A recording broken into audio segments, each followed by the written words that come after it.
তো আজকে আমরা পড়বো হচ্ছে এনভায়রনমেন্টাল সায়েন্সের যে ফার্স্ট বড় কোশ্চেনের যে সমস্ত প্রশ্নগুলো বারবার বিগত বছরে এসেছে পিওয়াইকিউ, সেগুলো কিন্তু আজকে আমরা পড়বো, আলোচনা করব। তো ফার্স্ট প্রায়োরিটি হচ্ছে সর্বোচ্চ গুরুত্বপূর্ণ, ঠিক আছে, লেসন প্ল্যান অর্থাৎ পাঠ টিকা।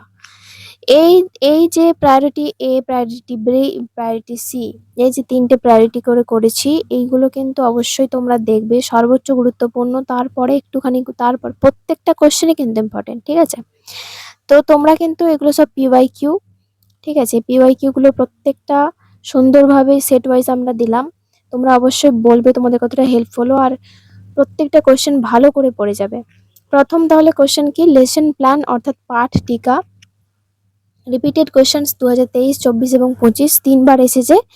প্রশ্নের মূল প্যাটার্ন হলো লেসন প্ল্যান অবলিক পাঠ টিকা কি, নির্দিষ্ট বিষয় নির্বাচন করে একটি লেসন প্ল্যান প্রস্তুত করো।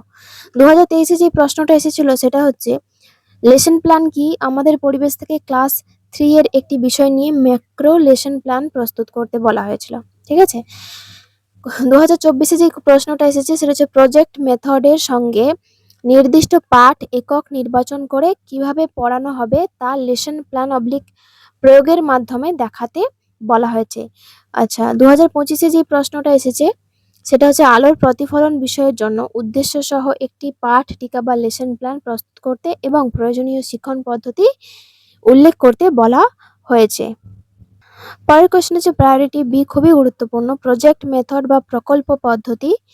রিপিটেড কোশ্চেন হচ্ছে কি না, 2023-এ এসেছে, 2024-এও এসেছে। 2023-এ এসেছে প্রজেক্ট মেথড কি, পদ্ধতিটির প্রধান ধাপগুলি সংক্ষেপে বর্ণনা করো। 2024-এ এসেছে প্রকল্প পদ্ধতি কাকে বলে, এই পদ্ধতির ধাপগুলি আলোচনা করো। আমাদের পরিবেশ বইয়ের একটি পাঠ একক নির্বাচন করে প্রকল্প পদ্ধতিতে কিভাবে পড়ানো যাবে তা বর্ণনা করো। আর এইগুলো হচ্ছে রিপিটেড কোয়েশ্চেন, ঠিক আছে, প্রজেক্ট মেথড নিয়ে। কোয়েশ্চেন নাম্বার 3, পরিবেশ বিজ্ঞান অবলিক পরিবেশ শিক্ষার উদ্দেশ্য ও গুরুত্ব। রিপিটেড কনসেপ্ট যেটা 2024 এবং 25-এ এসেছে, যেটা 2024-এ পরিবেশ বিদ্যার লক্ষ্য ও উদ্দেশ্যগুলি আলোচনা করো। 2025-এ এসেছে পরিবেশ বিজ্ঞানের জ্ঞান একজন শিক্ষার্থীকে কিভাবে পরিবেশ সচেতন ব্যক্তিত্বে পরিণত করতে পারে তা যুক্তিসহ ব্যাখ্যা করো, ঠিক আছে। এবার আসি প্রায়োরিটি সি, রিলেটেড অর্থাৎ সম্ভাব্য গুরুত্বপূর্ণ। এগুলো হচ্ছে একই প্রশ্নের সরাসরি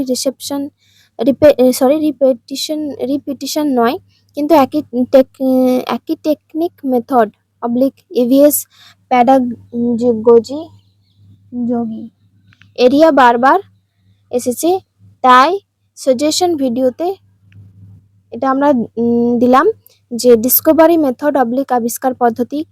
আর 2024-এ আবিষ্কার পদ্ধতি কাকে বলে, এই পদ্ধতি সুবিধা অসুবিধাগুলি আলোচনা করো, ঠিক আছে। এরপরের কোশ্চেন হচ্ছে শিশু কেন্দ্রিক পরিবেশ বিজ্ঞান শিক্ষা ও কনস্ট্রাকটিভিজম, ঠিক আছে।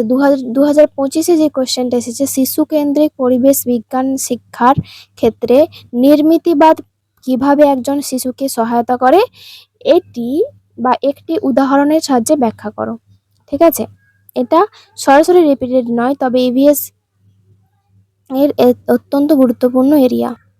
অ্যান্ড লাস্ট হচ্ছে কি প্রায়োরিটি এ, বি এবং সি এর প্রত্যেকটা প্রশ্ন কিন্তু আমরা এখানে শর্টে দেওয়া হয়েছে। লেসন প্ল্যান অর্থাৎ পাঠ টিকা 2023, 24, 25-এও এসেছে। প্রায়োরিটি বি হচ্ছে যেটা আমরা প্রজেক্ট মেথড, সেটা কিন্তু 2023 এবং 24-এ এসেছে। পরিবেশ বিজ্ঞান অবলিক পরিবেশ শিক্ষার লক্ষ্য উদ্দেশ্য গুরুত্ব, ঠিক আছে, 24-25-এ এসেছে। আর প্রায়োরিটি সিতে রয়েছে কি ডিসকভারি মেথড, 2024-এ এসেছে। 5 নাম্বার প্রশ্ন যেটা চাইল্ড চাইল্ড সেন্টার, যেটা ইভিএস প্লাস কনস্ট্রাকটিভিজম এটা 2025-এ এসেছে, ঠিক আছে। তো এইগুলো কিন্তু খুব ভালো করে পড়ো। এছাড়াও বলবো আরো যত সমস্ত পিওয়াইকিউ গুলো আমরা তো সব দিয়েই দিলাম, এছাড়া যে যত সমস্ত কোশ্চেন গুলো আছে এরপরের অবশ্যই ভিডিওতে আমরা এমসিকিউ নিয়ে আলোচনা করব, যে কোন কোন এমসিকিউ গুলো বিগত বছরে এসেছে এবং কোনগুলো ইম্পর্টেন্ট আছে, ঠিক আছে। তো আজকে ইভিএস এর প্রথম যে লং কোশ্চেন গুলো ছিল সেগুলোই কিন্তু আজকে আলোচনা করা হয়ে গেল। আশা করি ভিডিওটা তোমাদের ভীষণ হেল্পফুল হবে। অবশ্যই প্রত্যেকটা কোয়েশ্চেন নোট ডাউন করবে এবং মুখস্থ করবে। এখান থেকেই প্রশ্ন আসবে, ঠিক আছে? পিওয়াইকিউ থেকেই প্রশ্ন আসে। যদি একটু ভালো করে পড়ে যাও, ঘুরিয়ে দিলে প্রশ্নটা ভালোভাবে লিখতে পারবে, ঠিক আছে?